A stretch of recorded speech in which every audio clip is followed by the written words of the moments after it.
कि हिंदू मुस्लिम करके उसको तोड़ने की जरूरत नहीं है। सबको एक साथ लेके और देश को एक धागे में पिरो के लेके चलने की जरूरत। सबका विकास, सबका विश्वास। तो विकास में बाधा आप लोग अपने कार्य से खुद हो रहे हैं। तो अगर चाय बेचने निकल गया तो पढ़ूंगा कहाँ?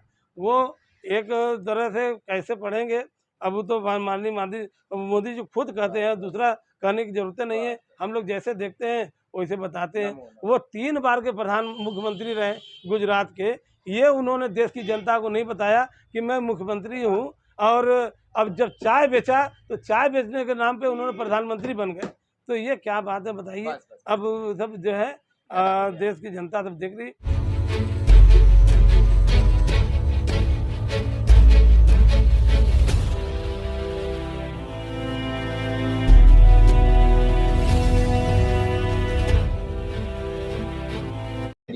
इधर देखिएगा।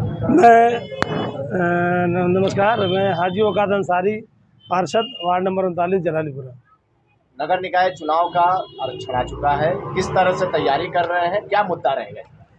देखिए, जैसा कि आप जानते हैं, आप लोगों से अच्छा तो कोई नहीं जानता, क्योंकि ये फील्ड में आप लोग रहते हैं। जिस तरह से समीकरण बना था, दिसंबर में चुनाव होने वाला, तो कार्यकाल खत्म हो रहा दिसंबर में, उस वक्त चुनाव की घोषणा हुई। लेकिन वर्तमान सरकार न जाने किस कारणवश इसको डिले की। खैर, अब फिर दोबारा चुनाव की सुगबुगाहट हो गई है। परिसीमन तो पहले ही हो गया था। आरक्षण नया आया। आरक्षण में ये हुआ था कि ओबीसी आरक्षण का मामला था, सुप्रीम कोर्ट में गया। लेकिन जो आरक्षण आया, जो आरक्षण की सूची अभी बनारस की आई है, वो सेम टू सेम है, सिर्फ एक वार्ड में बदला गया है। तो ऐसे मतलब इस तरह का जनता को गुमराह करना, जनता को भी परेशान करना, प्रत्याशी परेशान, तो इससे वार्डों का विकास में रुकावट। और माननीय प्रधानमंत्री जी, माननीय योगी जी बराबर कहते हैं कि सबका साथ, सबका विकास, सबका विश्वास। तो विकास में बाधा आप लोग अपने कार्य से खुद हो रहे हैं। तो जनता को परेशानी में डालने की, इसकी वजह डिले करने की वजह क्या थी, ये समझ से परे है। नेताजी, भारतीय जनता पार्टी कह रही है विकास की नैया एकदम बह रही है, ठीक है, और किसी भी तरह से आपको ये नजर नहीं आएगा कि विकास नहीं हुआ है। और इस बार नगर निगम चुनाव में परचम लहराएगी, 100 में से 90 लेके जाएगी। बीजेपी का कहना है इस बार। ये वो तो अपने आप को इतना कहते हैं कि पूरी दुनिया में सबसे बड़ी पार्टी भारतीय जनता पार्टी है। और ये लोग जितना भी कहते हैं और सब झूठ कहते हैं, झूठ के सिवा कुछ नहीं कहते। झूठ भी इतनी खूबसूरती के साथ और इतनी सफाई के साथ कहते हैं कि वो भी सच लगता है, तो जनता उसको मानने लगती है। कुछ गोदी मीडिया के लोग हैं तो उसको अच्छे प्रसंग भी है। और इस बार राहुल गांधी को सदस्यता छीन ली गई है, अब उनको पूरी तरह से प्रतिबंधित कर दी गई है। 2024 में चुनाव नहीं लड़ेंगे, कैसे देख रहे हैं आप? देखिए, डर है उनको, सिर्फ राहुल गांधी से डर हैं ये लोग। राहुल गांधी पूरी देश ने नहीं, पूरी दुनिया ने देखा। भारत जोड़ो यात्रा में जिस तरह से उन्होंने भारत को जोड़ा है, पूरी देश ने देखा, पूरी दुनिया ने देखा। और जिस व्यक्ति, जो कभी भाजपा वाले सोच नहीं सकते कि एक प्रदेश ही वो पैदल चल जाए, वो कन्याकुमारी से कश्मीर तक पैदल जिसने देश को नापा हो, देश को साथ में जोड़ा हो, उनके डर से, उनके राहुल गांधी की डर से और घबराहट से इन्होंने इस तरह का कदम उठाया। जबकि जो मानहानि का मुकदमा था गुजरात में था, वो जो 3 लोगों के ऊपर माननीय राहुल गांधी जी ने कहा था, उसमें तीनों में से किसी ने अपील नहीं की थी, कोई पार्टी भी नहीं था। किस तरह से जो, और जिसने पार्टी अपील भी की थी उसने उस पर स्टे भी ले लिया था गुजरात हाई कोर्ट से।